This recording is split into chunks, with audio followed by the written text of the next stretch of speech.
A very good afternoon to all of you. सभी प्यारे viewers का वेलकम है वाईडी का ट्यूटोरियल क्लास में। मेरा नाम है अमन बहल। आज सुबह का सेकंड आर्टिकल द हिंदू का हम पढ़ने वाले हैं। सेंसिटिव एंड प्रिसाइज इसका टाइटल है। देखो 24 ही घंटे होते हैं टॉपर के पास और 24 ही घंटे होते हैं फेलियर के पास। फिर भी दोनों के बीच में फ़र्क है बहुत बड़ा, और वो फ़र्क है उनकी लगन और काम करने के ढंग की वजह से। अगर आप एक स्टूडेंट हो तो आपका काम करने का ढंग, पढ़ने का ढंग होना चाहिए टॉपर्स के जैसा, ना कि फेलियर्स के जैसा। तो टॉपर्स के अंदाज में ही मैं आपको इस आर्टिकल को पढ़वाऊँगा। हर लाइन को ट्रांसलेट करोगे, उसके बाद उसकी स्ट्रक्चर वोकैब को अलग से लेकर के, ग्रामर को अलग से लेकर के समझोगे। आज की सारी वोकैबुलरी, सारी ग्रामर आप अप्लाई करेंगे इन क्वेश्चंस पे। आज का क्विज़ है, थोड़े से अलग क्वेश्चंस बनाए हैं मैंने। एरर भी फाइंड आउट करनी है, फिल इन द ब्लैंक्स भी हैं और वन वर्ड भी है। पहले आप एक कोशिश कर लो, फिर वीडियो आराम से देखो। हर बच्चे के 4 में से 4 मार्क्स आने चाहिए इस वीडियो को देखने के बाद। शुरू करें? चलिए आइए इंग्लिश को आसान और इंटरेस्टिंग तरीके से सीखते हैं।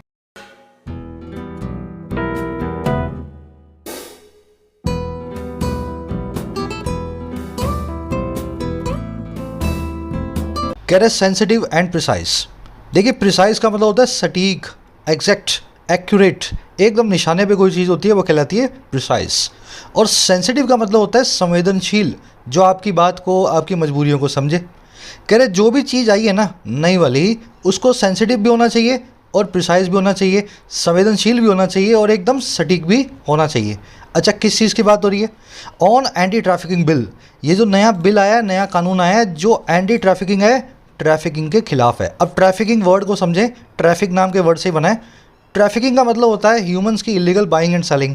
किसी बच्चे को उठा के ले गए, भिखारी बना दिया, बेचा है किसी लड़की को कहीं जा करके, है ना, प्रोस्टिट्यूशन में डाल दिया। तो ये सब इलीगल जो काम है, जो गलत काम है, इनको बोलते हैं इंग्लिश में ट्रैफिकिंग। तो इसके खिलाफ जो बिल आया है ना, उसके लिए बोल रहा है कि इसमें थोड़ा सा प्रिसीजन और थोड़ी सी सेंसिटिविटी होनी चाहिए। अब देखो, देखते हैं इस बिल में क्या कमी है और क्या खास इसकी जो खूबियाँ हैं, इसके टाइटल पैराग्राफ से मालूम चलेगा। कह रहा है trafficking needs a wholesome approach that is cognisant of the causative factors. कह रहे जो ट्रैफिकिंग का काम है ना, इस ट्रैफिकिंग की, ह्यूमंस को खरीदने और बेचने की जो काम है, जो ट्रैफिकिंग है, कह रहे इसको जो रोकने का काम है, इसको ज़रूरत है एक होलसम अप्रोच की, एक ऐसी अप्रोच की जिसको आप होलसम बोल सकें, हेल्दी बोल सकें, डिसेंट बोल सकें। ट्रैफिकिंग को सीधे आप जो है कौड़े के दम पे या गोली के दम पे या बंदूक के दम पे रोक नहीं पाओगे। आपको इसके लिए एक एप्रोप्रिएट अप्रोच को ईजाद करना है। कह रहा है वो वाली अप्रोच जो कि कॉग्निसेंट हो, जो कि इन्फॉर्म्ड हो, जो कि अवेयर हो, और किस बारे में? कॉजेटिव फैक्टर्स के बारे में, उन कारणों के बारे में जो कॉज करते हैं ट्रैफिकिंग को, जो ट्रैफिकिंग का रीज़न है। समझ गए ना? तो ट्रैफिकिंग का मतलब ऐसा नहीं है आप किसी को भी पकड़ के जेल में डाल दो और बोल दो तूने ट्रैफिकिंग की है। उसके कारणों में जाओ। बहुत ही देश में गरीबी है, इसी वजह से लड़कियां जो है कई ट्रैफिकिंग में खुद जाती हैं अपनी इच्छा से। उनको आपको जेल में नहीं डालना है ना। डिटेल में देखेंगे पूरा मुद्दा क्या है। इस सेंटेंस को समझ लो। ट्रैफिकिंग आपका सब्जेक्ट है, नीड्स इसकी वर्ब है। वर्ब की आईएनजी फॉर्म जब भी सब्जेक्ट ऑब्जेक्ट बने कहलाती है जीरेंट। और जीरेंट की खूबी क्या है? वर्ब हमेशा सिंगुलर लेगा। ट्रैफिकिंग कितने भी इंसानों की कर लो आप, लेकिन ये जीरेंट है, वर्ब की आईएनजी फॉर्म सब्जेक्ट बनी हुई है, वर्ब को सिंगुलर लेगी। दैट रिलेटिव प्रोनाउन है, अप्रोच के लिए आया है। रिलेटिव प्रोनाउन की वर्ब सिंगुलर है, दैट की।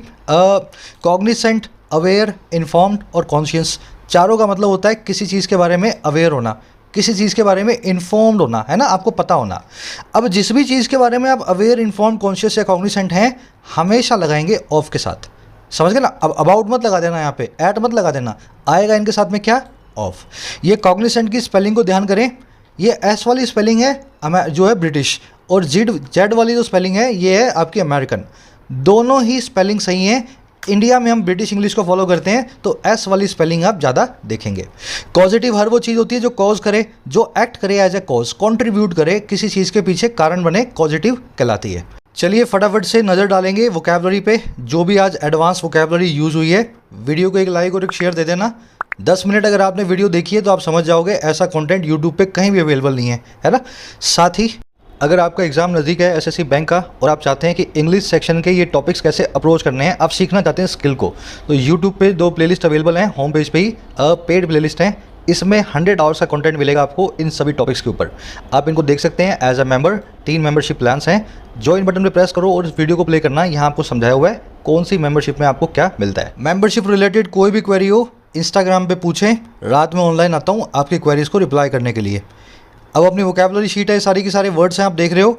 पिछले सारे वर्ड्स जितने भी आपने मेरे साथ सीखे हैं रोज़ 5-5 करके इस शीट में आपको मिलेंगे। कमेंट सेक्शन से आप डाउनलोड कर सकते हो।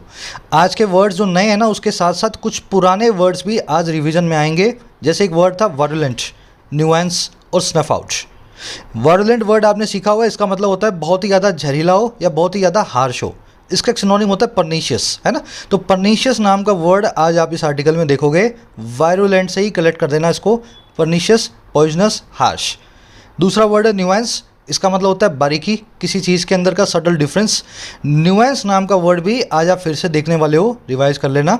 तीसरा एक वर्ड है स्नफ आउट। स्नफ आउट का मतलब होता है किसी को मार देना, किसी एक्टिविटी को ख़त्म कर देना।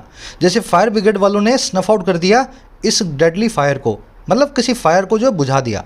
तो स्नफ आउट बुझाने को या ख़त्म करने को बोलते हैं। इसी का एक सिनोनिम है स्टैम्प आउट। तो स्टैम्प आउट नाम की फ्रेजल वर्ब जो है आज आप इस आर्टिकल में देखोगे। तो ये तो हो गए अपने पुराने वर्ड्स। अब कुछ नए वर्ड्स देख लेते हैं।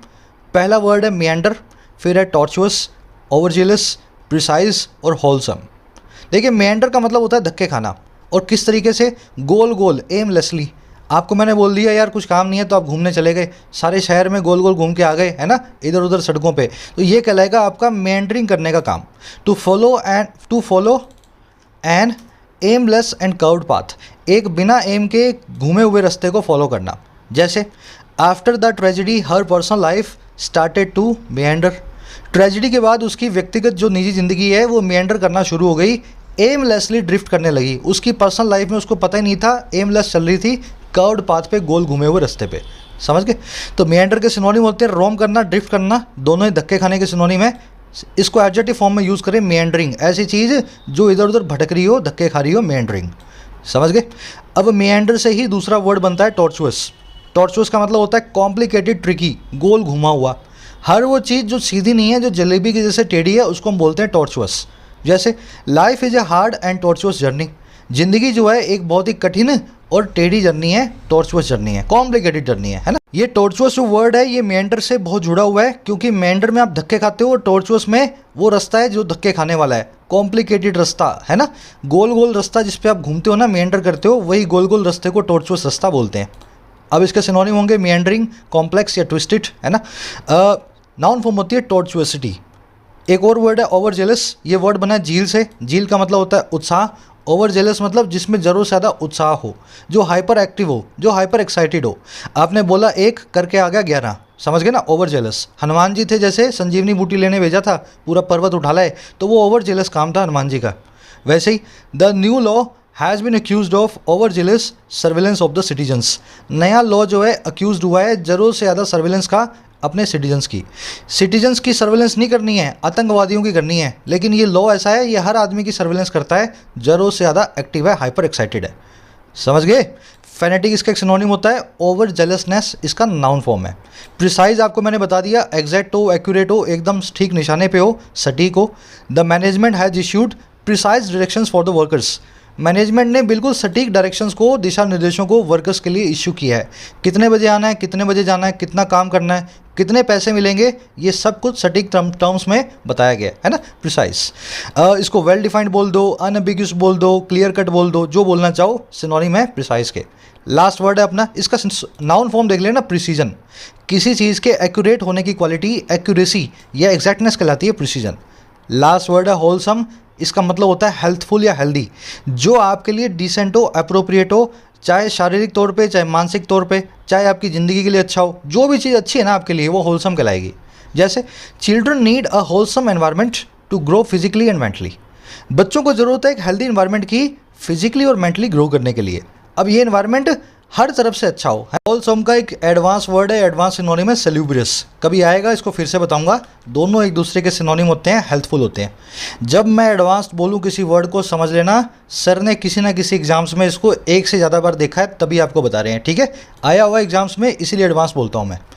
चलिए समरी टाइम। सारे वर्ड्स आपने देख लिए हैं, यही 4-5 वर्ड्स पे पूरा आर्टिकल टिका हुआ है। देखो समरी बहुत सीधी सी है। ट्रैफिकिंग एक गलत काम है, आप जानते हो। बच्चों और औरतों को पकड़ के भेज देना, बच्चों को भिखारी बना देना, औरतों को प्रोस्टिट्यूट बना देना। अब इसी के खिलाफ सरकार एक कानून लेके आ रही है, एंटी ट्रैफिकिंग बिल। जो आदमी इस काम को करेगा उसको और कड़ी सज़ा मिलेगी, और कड़े सज़ा के प्रावधान है। हमारा आर्टिकल कह रहा है बहुत अच्छी बात है, ऐसे बिल की इंडिया को बहुत ज़रूरत है, लगाओ। लेकिन इस बिल में सरकार थोड़ी ओवर जेलस हो गई, थोड़ा सा ज़रूरत से आगे बढ़ गई। कैसे? नंबर एक, जो लोग पॉर्न मूवीज़ देखते हैं उनको भी इस बिल के अंदर गुनहगार माना जाएगा एंटी ट्रैफिकिंग का। एक आदमी जो है जो प्रोस्टिट्यूशन के धंधे में है उसको आप एंटी ट्रैफिकिंग का गुनहगार मान रहे हो, और दूसरा जो पॉर्न मूवी देख रहा है उसको भी मान रहे हो, तो थोड़ा सा ज़्यादा से ज़रूर से ज़्यादा आगे बढ़ गया है ना। कह रहा है इसको आर्टिकल कि आप थोड़ा सा पीछे आओ, पॉर्न मूवी देखने वालों को एंटी ट्रैफिकिंग का पार्ट मत मानो। दूसरा, कुछ लड़कियां इंडिया में अपनी इच्छा से प्रोस्टिट्यूशन के बिजनेस में हैं क्योंकि उनके पास पैसे नहीं है ना, पॉवर्टी के कारण या इलिटरेसी के कारण। ऐसी लड़कियों को अभी तक हम गुनहगार नहीं मानते थे, लेकिन इस लॉ के आने के बाद ऐसी प्रोस्टिट्यूट्स जो अपनी इच्छा से प्रोस्टिट्यूशन में हैं वो भी गुनहगार होंगी, वो भी जेल में जाएंगी। आर्टिकल यही कह रहा है कि अच्छा बिल है, लेकिन एक दो सुधार इसमें कर दो, थोड़ा सा अपनी अप्रोच को कम ओवर जेलस रखो ताकि आपको सोशल कॉजेज़ पता लगें प्रोस्टिट्यूशन के पीछे क्या होते हैं। समझ गए? आज की टोन है एथिक्स की बात करेगा, मोरल्स की बात करेगा, क्या होना चाहिए, क्या सही है, क्या जस्टिफाइड है, क्या गलत है। एथिकल टोन ऐसी टोन्स को बोलते हैं जिसमें नैतिकता की बात हो। शुरू कर लेते हैं आर्टिकल को। एक डिस्क्रिप्टिव क्वेश्चन इसी के ऊपर मैं आपको दे रहा हूँ, बहुत ही इंटरेस्टिंग क्वेश्चन है, 3 सेंटेंस में इसका जवाब देना है। क्वेश्चन सुन ले अपना। पॉर्न मूवीज़ के कंज्यूमर्स जो पॉर्न मूवीज़ को देखते हैं, और बहुत बड़ी संख्या होगी उनकी हिंदुस्तान में, सारी दुनिया में ही है, और वो लड़कियां जो अपनी इच्छा से प्रोस्टिट्यूशन में है, अपनी इच्छा से इस काम को करना चाहती हैं, क्या ऐसे लोगों को इस बिल के तहत गुनहगार बनाना ठीक होगा या गलत होगा? है ना। भावनाओं में मत बह जाना, रिलीजन में मत घुस जाना, सीधा सेन माइंड से जवाब देना। क्या एक सोसाइटी में ऐसे लोगों को आप गुनहगार मानते हैं या नहीं मानते हैं? चलिए जवाब देना। मेरा जवाब भी आप देख पाओगे फर्स्ट कमेंट में इसी वीडियो के। रोज़ लिखा करो, है ना, लिखने से राइटिंग स्किल्स अच्छी होती हैं। शुरू कर लेते हैं। कह रहा undoubtedly trafficking is a pernicious offence, one that societies and governments must have zero tolerance for, and yet handling the offense of trafficking needs precision, not a sledgehammer. कह रहा है बिना किसी डाउट के, अनडाउटेबली। अच्छा किस बात में भाई? कह रहा है जो ट्रैफिकिंग है, इंसानों, बच्चों, औरतों को खरीदने बेचने का जो काम है, कह रहा है ये एक पर्निशियस ऑफेंस है। पर्निशियस आप जानते हैं, बहुत ही हार्मफुल, बहुत ही ख़राब, बहुत ही मलिग्नेंट, बहुत ही जहरीला। कह रहा है ऐसा काम अपने आप में बहुत ही जहरीला गुनाह है, और ये ऐसा एक है, वन दैट, ऐसा एक है जो कि सोसाइटियाँ और सरकारें मस्ट हैव, रखना ही चाहिए उनको, जीरो टॉलरेंस जिस चीज़ के लिए। बिल्कुल भी इस चीज़ को बर्दाश्त नहीं करना चाहिए कि यहाँ पे सोसाइटी हो उनके समाज में। कह रहा है फिर भी येट जो हैंडलिंग है ना इस ऑफेंस की, ट्रैफिकिंग के, कैसे आप इसको हैंडल करोगे, टैकल करोगे, इस चीज़ को ज़रूरत है प्रिसीजन की, सटीक होने की, ना कि एक स्लेज हैमर की, एक हथौड़े की। समझे सेंटेंस को? कह रहा है कोई डाउट नहीं है, ट्रैफिकिंग एक जहरीला गुनाह है, ऐसा एक गुनाह जिसके लिए कोई टॉलरेंस, कोई सहिष्णुता, कोई भी टॉलरेंस नहीं होनी चाहिए, ना तो समाज में और ना ही सरकारों में। कह रहा है फिर भी इस गुनाह को हैंडल करने के लिए बहुत ही सटीक होने की ज़रूरत है, प्रिसीजन की ज़रूरत है, ना कि एक हथौड़े की। हथौड़े से इस लॉ को आप सही जो है, इस ऑफेंस को जो आप जो है हैंडल नहीं कर सकते हो। समझ गए? अब आओ सेंटेंस में देखने वाली चीज़ें। ट्रैफिकिंग की वर्ब है इज़, गवर्नमेंट्स और सोसाइटीज़ की वर्ब है मस्ट हैव, हैंडलिंग की वर्ब है नीड्स। अब देखने वाली चीज़ें क्या हैं? ट्रैफिकिंग भी एक जीरेंड है और हैंडलिंग भी एक जीरेंड है। सब्जेक्ट जब भी जीरेंड बनेगा, वर्ब के एनजी फॉर्म जब भी सब्जेक्ट बनेगी, जीरेंड कहलाएगी, और उसकी वर्ब कैसी होगी? सिंगुलर होगी। तो ट्रैफिकिंग की वर्ब इज़ है, हैंडलिंग की वर्ब नीड्स है। छोटे मोटे रूल्स हैं, बार बार इनको देखा करो, है ना। प्रिसीजन आप देख चुके हैं, एक्यूरेसी को बोलते हैं, एग्जैक्टनेस को बोलते हैं, सटीक पढ़ने को बोलते हैं। स्लेज हैमर होता है हथौड़ा। पर्निशियस मतलब जहरीला, बहुत ही ख़राब। जीरो टॉलरेंस मतलब बिल्कुल भी टॉलरेंस नहीं, बिल्कुल भी किसी के लिए सहिष्णुता या पेशेंस नहीं। मस्ट के बाद में हैव ही आना था। सोसाइटीज़ और गवर्नमेंट्स के लिए हैव नहीं लगा है, मस्ट एक मॉडल वर्ब है।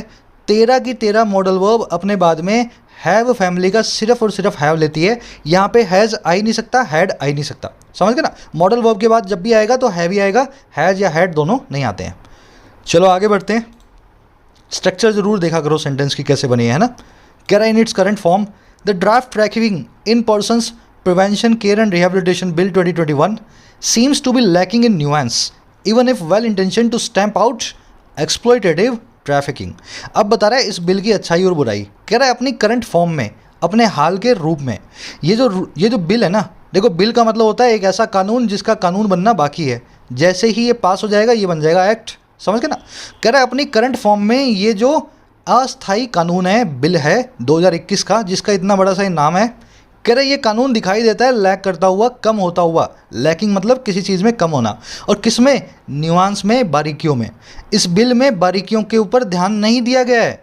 कह रहे यहाँ तक कि ये वेल इंटेंशन हो, इवन इफ वेल इंटेंशन है ना, इसकी जो है इसकी इंटेंशन जो है, इरादा बिल्कुल अच्छा हो, इवन इफ यहाँ तक कि जब। अच्छा, किस काम के लिए? स्टैम्प आउट करने के लिए, ख़त्म करने के लिए एक्सप्लॉयटेटिव ट्रैफिकिंग को, ऐसी ट्रैफिकिंग को जिसमें एक्सप्लॉयटेशन होता है, जिसमें आपको ज़बरदस्ती अनएथिकल तरीके से, इलीगल तरीके से बेचा जाता है। समझ गए ना? तो करंट फॉर्म में थोड़ी बारीकियों की कमी है इस बिल में, हालांकि इसकी इंटेंशन बहुत अच्छी है। ये बिल ऐसा ही चाहता है कि एक्सप्लॉयटेटिव ट्रैफिकिंग एकदम बंद हो जाए, 0% रह जाए। अब आओ सेंटेंस में देखने वाली चीज़ें। बिल कितना भी बड़ा हो, कितना भी बड़ा नाम हो, है तो ये सिंगुलर बिल, इसीलिए वर्ब इसकी सीम्स सिंगुलर है, पीछे एस लगा हुआ है ना। लैकिंग का मतलब होता है जो लैक करे, डेफिशिएंट हो, किसी चीज़ में कमतर हो। लैकिंग मतलब कमतर। न्यूएंस नाम का वर्ड आप देख चुके हो, कई बार आ चुका है। बारीकी को बोलते हैं, सटल डिफरेंस को बोलते हैं न्यूएंस। स्टैम्प आउट और एक दूसरी फिजल वो आपको मैंने बताई ना आज, कौन सी वाली? Snuff out. Stamp out, snuff out, put out, eliminate, सब का मतलब है किसी चीज़ को ख़त्म करना, किसी एक्टिविटी को रोक देना। एक्सप्लॉयटेटिव हर वो चीज़ है जो आपका एक्सप्लॉयटेशन करे, जो गलत हो, इलीगल हो, अनएथिकल हो, अनैतिक हो। बढ़े आगे। इंटेंशन यहाँ पे जो है पार्टिसिपल है। ये बिल है वेल इंटेंशनड, इवन इफ, यहाँ तक कि अगर इसका इंटेंशन जो है बिल्कुल अच्छा हो। कह रहा the bill which will shortly be introduce in parliament aims at preventing and countering trafficking in persons, particularly women and children, to provide for care, protection and rehabilitation to the victims while respecting their rights and creating a supportive legal, economic and social environment for them। अब बता रहा है इस bill के अंदर खास बात क्या है, अच्छाई क्या है इसकी। अच्छाई सुनो। कह रहा है ये जो बिल है ना, खास बिल, खास कैसे है? द लगा हुआ आगे और बी का बी बड़ा है, मतलब इस पूरे बिल की बात कर रहा है, प्रॉपर नाउन की तरह, है ना। कह रहा है ये जो खास बिल है, जो कि विच, इसी के लिए है बिल के लिए, विच, जो कि शॉर्टली इंट्रोड्यूस किया जाएगा, will shortly be introduced, passive voice में फ्यूचर के अंदर, जिसको शॉर्टली ही, बहुत ही कम वक्त में सबके सामने लाया जाएगा। और कहाँ पे? पार्लियामेंट में। कह रहा है ये एम ऐड करता है, इस बिल का एक ही निशाना है। भाई क्या निशाना है? प्रिवेंट करना, रोकना और जवाबी हमला करना, काउंटर करना ट्रैफिकिंग को पर्सन्स के अंदर। ट्रैफिकिंग चीज़ों की भी होती है, यहाँ बात हो रही है इंसानों की। तो इंसानों की खरीद फरोख्त को रोकने और उसका जवाब देना, यही इसके एम्स हैं। और ख़ास करके कौन से इंसान? पर्टिकुलरली औरतें और बच्चे। अच्छा, और क्या एम ऐड करता है? दूसरा काम है इसका प्रोवाइड फॉर करना, इंतजाम करना उनकी केयर का, प्रोटेक्शन का और रिहेबिलिटेशन का, उनके पुनर्वास का, है ना। और किसके लिए? विक्टिम्स के लिए। और किस वक्त करेगा ये काम? वाइल, जबकि या उसी वक्त रिस्पेक्ट करते हुए उनके अधिकारों को, और क्रिएट करते हुए एक सपोर्टिव, सपोर्ट देने वाले कानूनी, इकोनॉमिक और सामाजिक एनवायरनमेंट को इन लोगों के लिए। सिंपल सेंटेंस है, थोड़ा लंबा है ना, एक बार रिपीट कर रहा हूँ, फिर स्ट्रक्चर को पकड़ लेना। ये वाला बिल जो कि बहुत जल्दी इंट्रोड्यूस किया जाएगा, कहाँ पे? पार्लियामेंट में। ये बिल एम ऐड करता है इस काम को करने पे, ट्रैफिकिंग को रोकूंगा और जवाबी हमला करूंगा खरीद फरोख्त का, इंसानों की, खास करके बच्चों और औरतों की। अच्छा, क्यों रोकना है भाई? प्रोवाइड फॉर करने के लिए, केयर और प्रोटेक्शन को और इनके पुनर्वास को, रिहेबिलिटेशन मतलब फिर से बसाना इनको, इन विक्टिम्स को, इनके शिकारों को। और जबकि उसी वक्त रिस्पेक्ट करते हुए उनके राइट्स को क्रिएट करते हुए एक सपोर्टिव, लीगल, इकोनॉमिक और सोशल एनवायरनमेंट को इन लोगों के लिए ऐसा माहौल बनाया जाए, कानूनी तौर पे, आर्थिक तौर पे और सामाजिक तौर पे इन लोगों को सपोर्ट मिले जो ट्रैफिकिंग में फंसे गए। समझ गए? बिल की वर्ब है एम्स एट, विच की वर्ब है विल शॉर्टली बी इंट्रोड्यूस्ड। विच आया बिल के लिए, रिलेटिव प्रोनाउन है, अच्छे से आप जानते हो। प्रोवाइड फॉर का मतलब होता है इंतजाम करना, अरेंज फॉर करना किसी चीज़ के लिए। समझ गए ना? इंतजाम करने को बोलते हैं प्रोवाइड फॉर, एक फ्रेजल वर्ब है। रिस्पेक्टिंग और क्रिएटिंग दोनों प्रेजेंट पार्टिसिपल साइमल्टेनियस एक्शन है।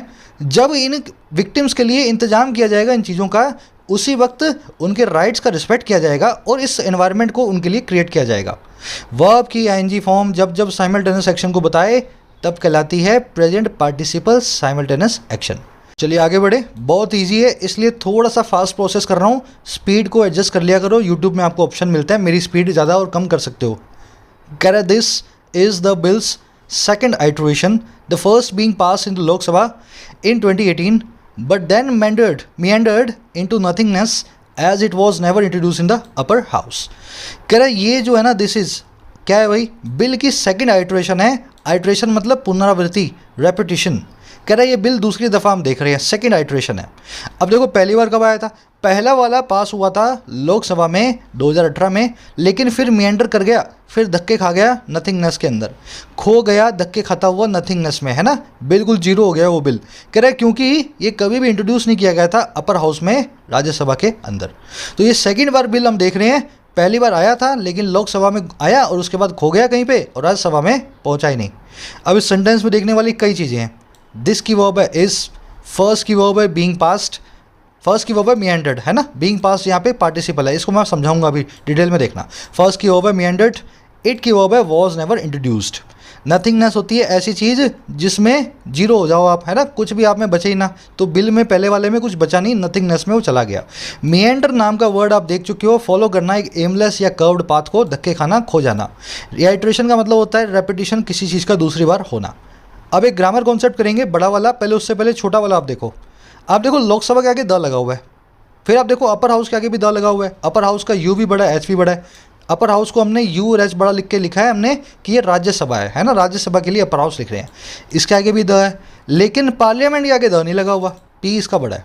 रीज़न समझो इसका क्या है। राज्यसभा और लोकसभा सिर्फ हमारे देश में है, जैसे ताजमहल हमारे देश में है और आईफिल टावर फ्रांस में है, तो ये राज्यसभा लोकसभा ताजमहल और आईफिल टावर की तरह हो गई हैं, अब खास हो गई हैं, खास हो गई हैं, तो द को हमने लगा दिया। लेकिन पार्लियामेंट दुनिया के हर देश में होती है जहाँ पे डेमोक्रेसी हो, समझ रहे हो मेरी बात को। पाकिस्तान में भी पार्लियामेंट है, तो पार्लियामेंट एक ऐसी चीज़ है जो हर देश में आपको मिलेगी, कॉमन सा नाउन है, इसलिए पार्लियामेंट को कभी भी द लगा के नहीं बताते। लोकसभा राज्यसभा के आगे आप द हमेशा देखोगे। तो लॉजिक से बता रहा हूँ कैसे आप जो है पार्लियामेंट के आगे द ना लगाएं। अब जो बड़ा वाला कॉन्सेप्ट है ध्यान से समझो। पहले सवाल आपसे पूछता हूँ, चैलेंज कर रहा हूँ। यहाँ पे फर्स्ट बीइंग पास्ट, इतना तो आप समझ गए, ये पार्टिसिपल है। फर्स्ट पासिंग भी तो हो सकता था ना, देखो वर्ब की आईएनजी फॉर्म होती है participle. The first passing in Lok Sabha, ऐसा भी तो हो सकता था। ये बीइंग पासिंग क्यों लिखा हुआ है, आ जाओ ध्यान से समझो। The convict sentencing for life प्लेडेड with the जज, जो एक कॉन्विक्ट था, जो अभियुक्त था, जिसका आरोप जो है सिद्ध हो गया था, दोषी था, जो कि सेंटेंस किया जा रहा था लाइफ के लिए, जिसको उम्र कैद मिल रही थी, सेंटेंस फॉर लाइफ हो रहा था। ये प्लेड किया जज के साथ में, जज के सामने इसने गुहार लगाई कि मुझे छोड़ दो, मुझे बचा लो, समझ गए ना। प्लेड एक ऐसी वर्ब अपने साथ में विद लगती है। प्लेड का मतलब होता है किसी से हाथ पैर जोड़ना, किसी के पाँव पड़ना। प्लेड विद करके आप बताते हैं किसके पाँव आप पड़ रहे हैं, है ना, किससे रिक्वेस्ट कर रहे हैं। अब मुझे बताओ, कॉन्विक्ट जो है सेंटेंस फॉर लाइफ हो रहा था, कॉन्विक्ट को जिंदगी भर की उम्र कैद की सज़ा दी जा रही थी। ये सेंटेंसिंग यहाँ पे एक पार्टिसिपल है और किसके लिए आया, कॉन्विक्ट के लिए। अब मुझे इतनी सी बात का जवाब दे दो, क्या ये कॉन्विक्ट जिसके लिए पार्टिसिपल आया है, ये कॉन्विक्ट इस पार्टिसिपल में जो वर्ब आई है उसका डूअर है या रिसीवर है? कॉन्विक्ट मौत की सज़ा देगा या उम्र कैद की सज़ा देगा, या कॉन्विक्ट को उम्र कैद की सज़ा दी जाएगी? अरे भाई दी जाएगी, कॉन्विक्ट के ऊपर काम होगा। जब जब जीरेंड पार्टिसिपल इन्फिनेटिव का सब्जेक्ट जो हो वो रिसीवर हो एक्शन का, डूअर नहीं, रिसीवर हो एक्शन का, तो जीरेंड पार्टिसिपल इन्फिनेटिव पैसिव फॉर्म में यूज होते हैं। तो इसका पैसिव बना दो, इस केस में पैसिव बनाना चाहिए आपको, है ना। तो पैसिव कैसे बनेगा, देखो यहाँ पे वर्ब की एनजी फॉर्म तो आएगी, तो यहाँ पे लगा दो बीइंग, बीइंग, और सेंटेंसी को बीइंग की थर्ड फॉर्म बना दो, वर्ब की सेंटेंस लिख दो, ये बन गया पैसिव। वर्ब की आईएनजी फॉर्म भी आ गई और बी फैमिली की वर्ब के बाद में वर्ब की थर्ड फॉर्म भी आ गई, पैसिव भी बन गया और पार्टिसिपल भी रह गया, है ना। तो इस तरीके से यहाँ पे कॉन्विक्ट बीइंग सेंटेंस लिखा जाना चाहिए था। वैसे ही everyone congratulated her on being won a huge lottery, हर आदमी ने उसको कांग्रेचुलेट किया लॉटरी को जीतने पर। देखो यहाँ पे जो वन जीता कौन है, ये लड़की जीती है। हर जो है इस जो है बीइंग वन नाम के जीरेंड का सब्जेक्ट है। अब ये बताओ लॉटरी लड़की ने जीती है या लड़की को लॉटरी में जीता गया है? भाई एक तो लड़की ने लॉटरी को जीता, एक लड़की जो है लॉटरी में खुद ही इनाम बन के आई थी, ट्रैफिकिंग हो गई उसकी और लड़की को किसी ने जीत लिया, समझ गए। उल्टा बोल रहे हो आप, लड़की ने लॉटरी को जीता है इसलिए उसको कॉन्ग्रेचुलेट किया गया है। अगर ऐसा है लड़की ने ही लॉटरी को जीता है, लड़की डूअर है, अगर ऐसा है तो यहाँ पे पैसिव नहीं, यहाँ पे लगाओ active, on winning a huge lottery. वैसे ही the report to submit today is ready, report जो आज सबमिट की जानी है वो रेडी है। सबमिट किया जाएगा क्या भाई रिपोर्ट? क्या रिपोर्ट किसी को सबमिट करेगी? भाई मैं रिपोर्ट हूँ और मैं अपने आप को सबमिट कर रही हूँ, ऐसा होगा क्या? नहीं, सबमिट रिपोर्ट को किया जाएगा। रिपोर्ट जो रिसीवर है ये एक इन्फिनेटिव है जो कि एक्टिव में लगाया हुआ है, इसको आपको रिसीवर के हिसाब से पैसिव में बनाना है। क्या करो, इन्फिनेटिव का पैसिव बनता है, बीच में बी लगा के लास्ट में वर्ब की थर्ड फॉर्म। ये एक्टिव पैसिव मैं आपको बेसिक ग्रामर में बनाने सिखा चुका हूँ। अब ये मत बोलना सर एक्टिव पैसिव तो हमें पता ही नहीं है। बेसिक ग्रामर की प्लेलिस्ट को फॉलो करो, 40 वीडियोज इसी चीज़ के ऊपर हैं, 30 घंटे के अंदर समझाया हुआ सब कुछ, है ना। लास्ट सेंटेंस देख लो, the doctors tried to be saved him but to no avail, doctors ने ट्राई किया उसको बचाने का लेकिन किसी भी अवेल पे नहीं। नो अवेल का मतलब होता है टू नो अवेल का मतलब इस काम का कोई मतलब निकला नहीं, हमने करने की कोशिश तो की लेकिन यूजलेस काम रहा। तो डॉक्टर ने बड़ी कोशिश की उसको बचाने की लेकिन टू नो अवेल, कोई भी मतलब उसका निकला नहीं। अब देखो, ट्राई किया डॉक्टर ने सेव करने का। क्या डॉक्टर बचा रहा है, एक्शन का डूअर है, या डॉक्टर को बचाया जा रहा है, डॉक्टर एक्शन का रिसीवर है? अरे बचाया तो मरीज़ को जा रहा है, डॉक्टर तो बचाने वाला है, डॉक्टर सेव करेगा, डॉक्टर डूअर है। तो ये बी मत लगाओ बीच में, इस बी को निकाल दो और यहाँ पे सेव्ड से वर्ब की वर्ब बना दो फर्स्ट फॉर्म बेनिफिटिव। Doctors tried to save him but to no avail. सीधा सा फॉर्मूला है, मैथ्स की तरह बता रहा हूँ। अगर थोड़ा भी आप में लगन और दिमाग है ना, तो कभी भी गलती नहीं करके आओगे कब एक्टिव और कब पैसिव लगना है। बढ़े आगे, आज के क्विज में यूज़ होगा ये वाला concept. Kara notably, the bill has expanded the area under coverage to include offences taking place not only within India but also outside of the country. Kara notably बात ये है, नोट करने की बात ये है कि जो खास बिल है ना, ये एक्सपेंड कर गया एरिया को, कवरेज का। इसने अपने स्कोप को, दायरे को बड़ा कर लिया है। क्यों बड़ा किया? इंक्लूड करने के लिए उन गुनाहों को, ऑफेंसेस को जो टेक प्लेस करते हैं ना केवल इंडिया के अंदर बल्कि बट ऑल्सो इंडिया के बाहर भी, आउटसाइड ऑफ द कंट्री भी। तो अगर इंडियन लड़की को या इंडियन बच्चे को आपने अमेरिका में भी जाकर के खरीद फरोख्त किया तो इंडिया में आओगे, धर पकड़ लिए जाओगे इस बिल में। अब इस चीज़ का कोई मैटर नहीं है कानून गुनाह कहाँ पे हुआ है, अगर इंडियन के साथ हुआ है तो ये बिल आपको पकड़ेगा। द बिल की वर्ब है हैज़ एक्सपेंडेड, टेकिंग प्लेस एक एडजेक्टिव है, ऑफेंस के लिए आया है। वो वाले ऑफेंस जो टेक प्लेस कर रहे हैं, टेक प्लेस करना मतलब अकर होना, घटित होना, है ना, वो गुनाह जो घटित हो रहे हैं। बढ़े आगे, कराइट envisages the setting up of anti-trafficking committees at the state and national levels to implement the provisions when passed. कह रहा ये एनविसेज करता है। अब इसका मतलब क्या है? परिकल्पना करना, इमेजिन करना। इस बिल में इंतजाम हो गया है, इस बिल में लिख दिया गया है कि अब ये काम होगा, परिकल्पना हो गई है, अब ये काम करना है जिसको भी करना है। कह रहे इस बिल के अंदर इमेजिनेशन आ गई है, एनविसेज कर चुका है ये, या ये करता है सेटिंग अप करने को, इस्टेब्लिश करने को एंटी ट्रैफिकिंग कमेटी को। ऐसी कमेटी बनेगी, कुछ लोग होंगे जो ट्रैफिकिंग के खिलाफ जो है लड़ाई करेंगे, और कहाँ पे? स्टेट और नेशनल लेवल्स पे इम्प्लीमेंट करने के लिए, लागू करने के लिए इस बिल के कानूनों को, धाराओं को, प्रोविजंस को। और कब? जब ये पास होगा, व्हेन पास्ड। समझ गए ना? तो व्हेन पास यहाँ पे एक एडजेक्टिवल फ्रेज है, पास पार्टिसिपल फ्रेज। जब ये पास हो जाएगा उसके बाद में इस तरह के काम होने वाले हैं इस बिल के अंदर। इट की वर्ब है एनविसेज। एनविसेज परिकल्पना करना, कंसीव ऑफ करना, इमेजिन करना, सपोज करना। सेटिंग अप मतलब इस्टेब्लिशमेंट, किसी चीज़ को जो आप तैयार करते हो। करा in the days the bill was up in the public domain for comments, the civil society activist and legal experts have criticized various provisions and submitting that an overzealous approach would blur the nuances and an understanding of the contributing factors including vicious poverty, debt, lack of opportunity and development schemes missing their mark. अब बताया इस bill का कड़ा विरोध क्यों हुआ। कह रहा उन दिनों में जब बिल था up in the public domain. Public मतलब लोग, डोमेन मतलब दायरा, अप मतलब सबके सामने एक्सेसिबल हो, सबके सामने रखा हो। कह रहा है जब ये बिल अब था, सबके सामने था, पब्लिक डोमेन में रखा गया था कमेंट्स के लिए। हर नए लॉ को कमेंट्स के लिए पहले सरकार वेबसाइट्स पे डालती है, अपलोड करती है कि आप कमेंट दो। कह रहा उन दिनों में ना सिविल सोसाइटी के एक्टिविस्ट और लीगल एक्सपर्ट्स ने क्रिटिसाइज़ किया था इस बिल को, इसकी कई सारी प्रोविजंस को, कई सारी धाराओं को। और ये सबमिट करते हुए, इस चीज़ को रखते हुए दैट वो ये कि एक हाइपर एक्टिव जो अप्रोच है, ज़रूरत से ज़्यादा जो एक्टिव ये बिल है, ये ब्लर कर देगा, ये धुंधला कर देगा सारी बारीकियों को, न्यूएंसेस को।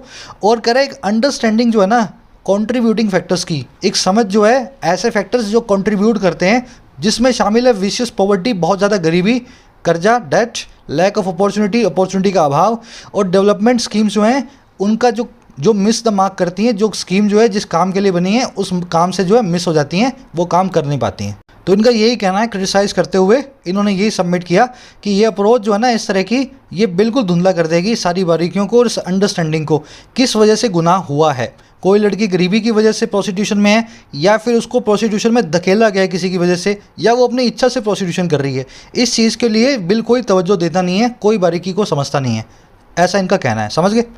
अब सब्जेक्ट वर्ब देख लेना, सेंटेंस की स्ट्रक्चर कैसी है। एक्टिविस्ट और लीगल एक्सपर्ट्स की वर्ब है हैव क्रिटिसाइज्ड। जब ये लोग क्रिटिसाइज़ कर रहे थे तभी ये लोग सबमिट भी कर रहे थे। यहाँ से इन्होंने क्रिटिसाइज़ किया और इस तरफ से सबमिट करते हुए उन्होंने ऐसा बताया। दोनों काम एक साथ हो रहे हैं। पहला काम है मेन वर्ब, दूसरा काम है present participle simultaneous action verb की आईएनजी फॉर्म। ओवरजीलस आप देख चुके हो, जरूर से ज़्यादा एक्टिव होना। ब्लर का मतलब है धुंधला कर देना। अगर ये बिल आएगा तो इस तरह की चीज़ें धुंधली हो जाएंगी, अंडरस्टैंडिंग खत्म हो जाएगी। न्यूएंसेस बारीकी होती है, विशियस होती है, बहुत ही खूंखार, बारबरस, क्रूअल। पॉवर्टी अपने आप में बहुत विशियस चीज़ है। गरीबी अगर आप लंबे वक्त तक झेलोगे आपको पता लगेगा कि ज़िंदगी बड़ी खूंखार होती है गरीबी में, है ना। डेवलपमेंट स्कीम्स जो है मिस कर रही हैं अपने मार्क को, इसका मतलब है सरकार स्कीम लाई थी सब्सिडी की लेकिन गरीब तो लेके नहीं गया, तो मिस कर गई अपने मार्क को। गरीबों के लिए वो स्कीम तो कभी काम ही नहीं आई, है ना। बढ़े आगे। कह रहा है vociferous opposition has a reason over the key aspect of handing over investigation in trafficking crimes to NIA, both by those who believe that it would burden the already stressed unit further and those arguing that this move would be an attack on federalism by removing local enforcement agencies of the out of the picture। अब इसका एक और criticism है इस bill का, और बड़ी अजीब सी चीज़ है, ध्यान से समझना। कह रहा है ऑपोजिशन है ना, रीज़न हुई है राइज, रेज और अराइज। आप जानते हो तीनों अलग अलग वर्ब्स हैं। राइज का मतलब होता है उठ खड़ा होना, अराइज का मतलब होता है किसी चीज़ का पैदा होना, रेज का मतलब होता है किसी चीज़ को उठा देना। अरीजन ये वर्ब की थर्ड फॉर्म है अराइज की, इसका मतलब है किसी चीज़ का पैदा हो चुका होना। कह रहा है ओपोजिशन जो है पैदा हो चुकी है, अरीजन हो चुकी है, इमर्ज हो चुकी है। और कैसी ओपोजिशन? बहुत ही कानों को बहरा कर देने वाली, लाउड, स्ट्राइडेंट, कैकोफोनस या वॉसिफरस, हर वो चीज़ जो आपके लिए बहुत आवाज़ जो है जिसकी बहुत तेज़ हो। तो तेज़ आवाज़ वाला विरोध जो है खड़ा हो चुका है, अरीजन हो चुका है, पैदा हो चुका है। एक बहुत ही महत्वपूर्ण पहलू पे, की एस्पेक्ट पे, इस जो एस्पेक्ट का है थमा देने का है, ट्रांसफ़र कर देने का है, हैंड ओवर कर देने का है पूरी जांच को ट्रैफिकिंग के क्राइम्स में, और किसको? नेशनल इन्वेस्टिगेशन एजेंसी को, NIA को। तो ये जो एस्पेक्ट है ना इस बिल में लिखा हुआ है कि ट्रैफिकिंग का हर जो है कानून NIA देखेगी, पुलिस नहीं देखेगी। तो इसके ऊपर बहुत अपोजिशन खड़ी हो गई है। अब देखो किन के द्वारा?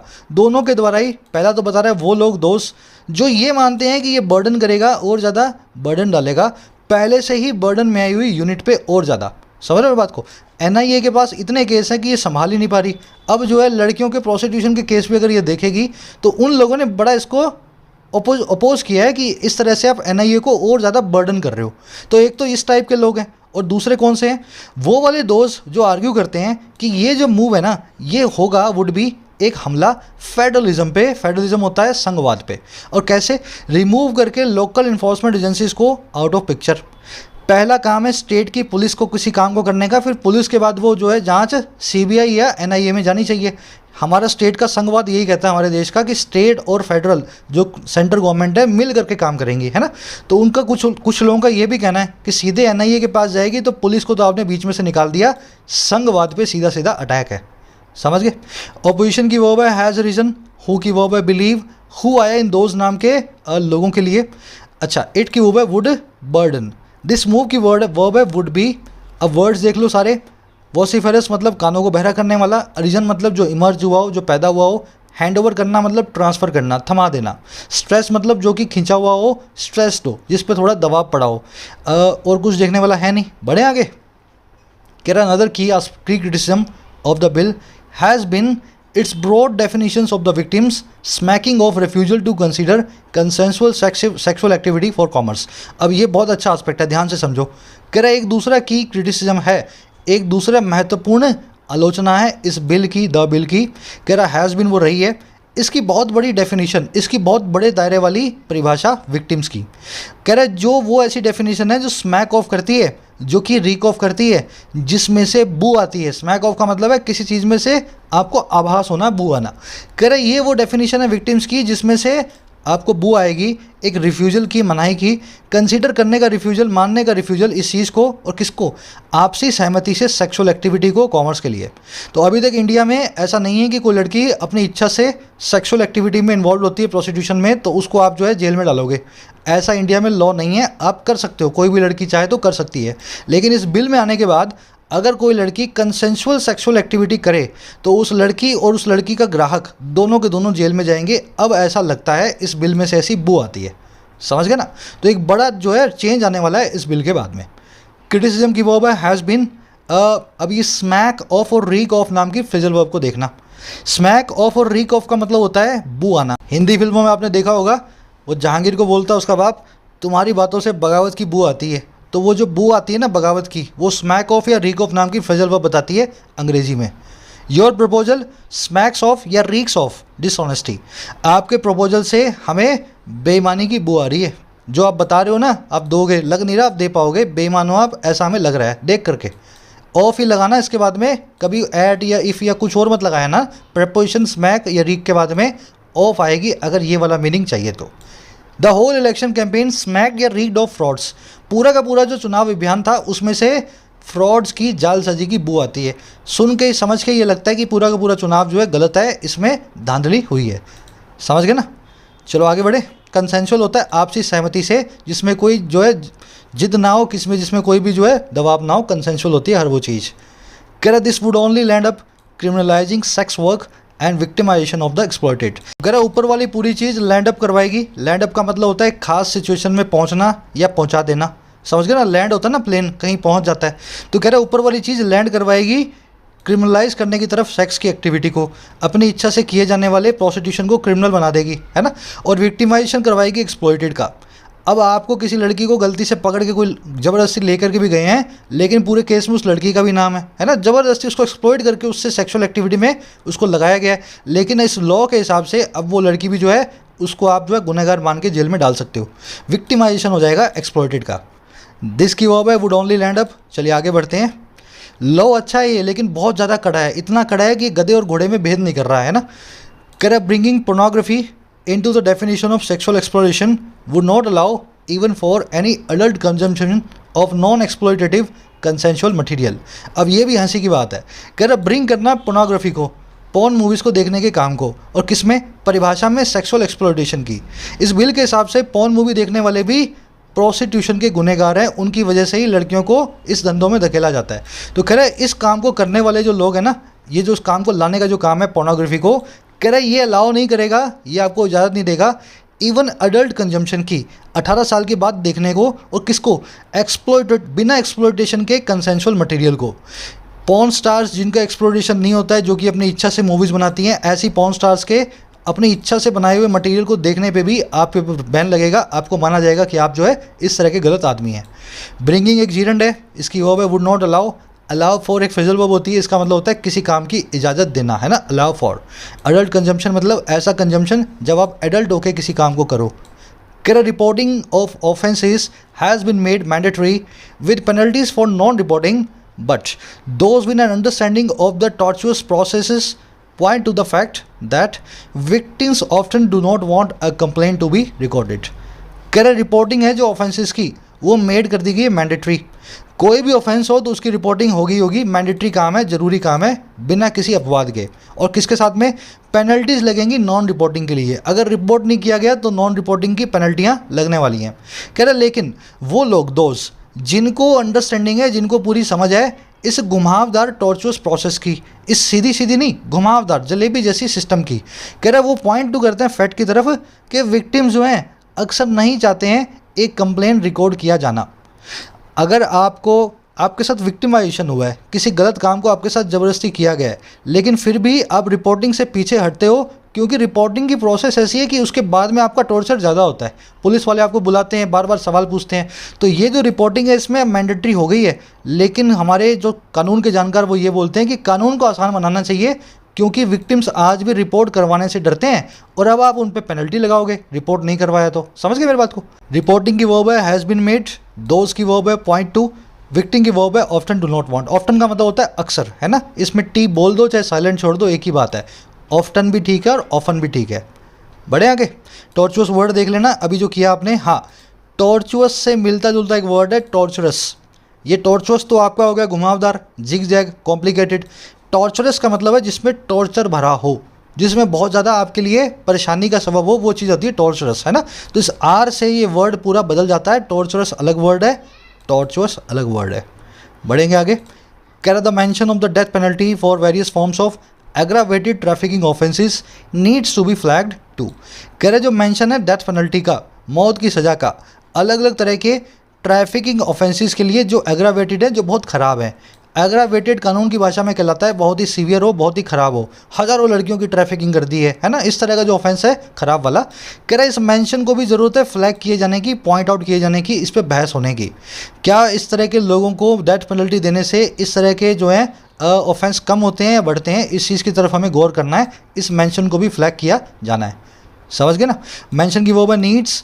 The government would do well to scan and incorporate responses to its bill in order to ensure that the fence does not eat the crop। ये बहुत अच्छी लाइन है।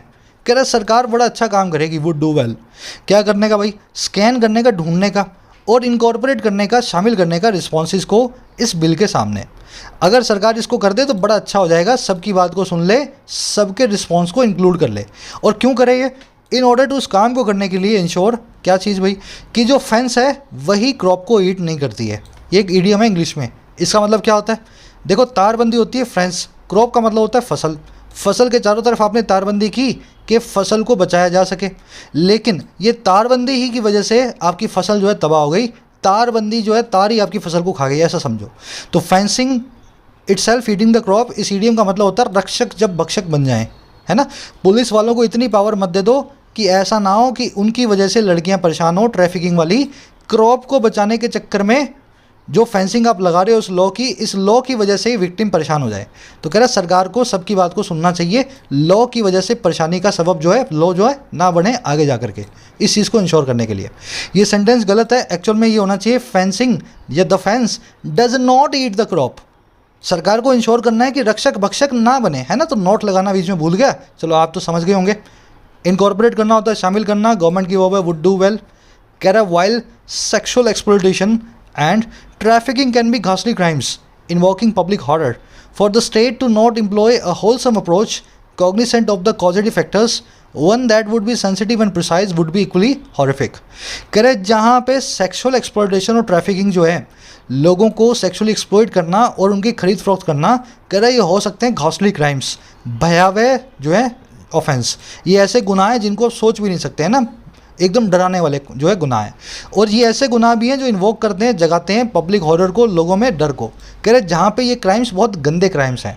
कह रहे ऐसी एक स्टेट के लिए, ऐसे एक राज्य के लिए जो एम्प्लॉय ना करे, जो कि काम में ना लगाए एक होलसम अप्रोच को, एक हेल्दी अप्रोच को, और वो राज्य जो कॉग्निसेंट हो पॉजिटिव फैक्टर्स का, वो राज्य है, वो स्टेट जिसको पता हो लड़कियां प्रोस्टिट्यूशन में क्यों आती हैं।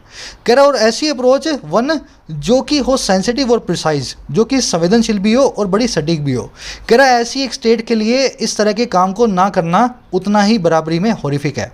ये गंदे काम है, सब जानते हैं, लेकिन जो स्टेट जिनको लड़कियों की मजबूरी के बारे में पता है और जो इस अप्रोच को, ऐसी होलसम अप्रोच को जानबूझ करके ना लाए, सटीक अप्रोच को ना लाए, ये बात भी अपने आप में उतनी ही हॉरिफिक है, उतनी ही डराने वाली है जितने कि ये कानून, ये जो है गुनाह है जो हमको डराने वाले हैं। समझे? ऐसे बना है सेंटेंस। एक्सप्लॉयटेशन और ट्रैफिकिंग की वर्ब है कैन बी, दैट की वर्ब है वुड बी, इन्वोक करना मतलब जगाना, घोस्टली मतलब घोष से बना है, डराने वाला, टेरिफाइंग, हॉरिफाइंग, प्रिसाइज आप जान गए हो, सेंसिटिव आपको पता है। बहुत ही खूबसूरत आर्टिकल लिखा हुआ है, दोनों पहलुओं को डिस्कस किया है। इसको बोलते हैं एक अनबायस तरीके से एनालिसिस, है ना। पूरे मन से अपना डिस्क्रिप्टिव का क्वेश्चन है ना, उसको भी आज ऐसे ही आंसर आपको करना है। क्या पोर्नोग्राफी देखने वाले लोग और अपनी इच्छा से प्रोस्टिट्यूशन में जाने वाली लड़कियों को भी हमें गुनहगार मानना चाहिए या नहीं मानना चाहिए? अपना क्विज देख लो फटाफट से। सारे क्वेश्चन जो आज आपने सीखे हैं, सारे के सारे रूल्स को आपको अप्लाई करना है इस क्विज पे। एक दो क्वेश्चन करवा दूं क्या? देखो, it is said that all truth is not always to tell. ऐसा कहा जाता है कि पूरा ट्रूथ जो है हमेशा नहीं बताया जाना चाहिए। पूरा सच हमेशा बताना सच अच्छी बात नहीं है, ऐसा कहा जाता है ना। कभी कभी सच का कोई हिस्सा जो है ना बताओ तो भी काम चला लेना चाहिए। अब मुझे बताओ, truth is not always to tell, ये बताओ ट्रूथ को टेल किया जाएगा? ये टू टेल नाम का इन्फिनेटिव ट्रूथ के लिए आया है। क्या सच खुद को बोलेगा या सच को बोला जाएगा? भाई सच को तो बोला जाएगा। सच को बोला जाएगा तो सच के ऊपर काम होगा। अगर सच के ऊपर काम होगा तो इन्फिनेटिव पैसिव में होगा। अगर पैसिव में होगा तो इसके बीच में बी आएगा। और क्या होता है पैसिव में? लास्ट में वर्ब की थर्ड फॉर्म आती है, is not always to be told. समझो मेरी बात को। ऐसे ही सेकंड वाले क्वेश्चन में भी आपको चेक करना है ये जो डिसरिस्पेक्टिंग नाम का जीरेंड है ये सही है गलत है, एक्टिव में लगाना है या पैसिव में लगाना है, आप खुद से डिसाइड करें, है ना। सेकंड वाला क्वेश्चन फर्स्ट वाले तरह से होगा। थर्ड वाले में आपको बताना है कॉग्निजेंट के बाद में और रीक के बाद में जो फ्रेजल वर्ब है कौन सी प्रेपोजिशन फिक्स है, ऑफ है, एट है, अबाउट है, क्या लगाओगे? दोनों में आप मैंने दो ब्लैंक दिए हैं और दो दो ऑप्शन है, चूज़ करो सही वाला, है ना। फोर्थ वाले में मैंने आपसे वन वर्ड पूछा है, ऐसी चीज़ जो इनडायरेक्ट और इंट्रिकेट हो, जो सीधी सीधी ना हो और घुमावदार हो, कॉम्प्लेक्स हो, जलेबी के जैसी हो, उसको आप क्या बोलेंगे? स्मैकिंग ऑफ बोलेंगे, टॉर्चरस बोलेंगे, स्नफिंग आउट बोलेंगे या मेंटरिंग बोलेंगे? भाई सब कुछ समझा दिया है। 4 में से 4 नंबर आने चाहिए। एक क्वेश्चन सॉल्व करवा दिया, 3 खुद से सॉल्व करो। एक लाइक करके शेयर कर देना वीडियो को और फर्स्ट कमेंट से बाकी के तीनों क्वेश्चन के आंसर चेक कर लेना। अपना स्कोर बताया करो मुझे, आउट ऑफ 4 कितने मिले। मुलाकात होगी कल की वीडियो में। अंटिल देन हाथ जोड़ के साइनिंग आउट।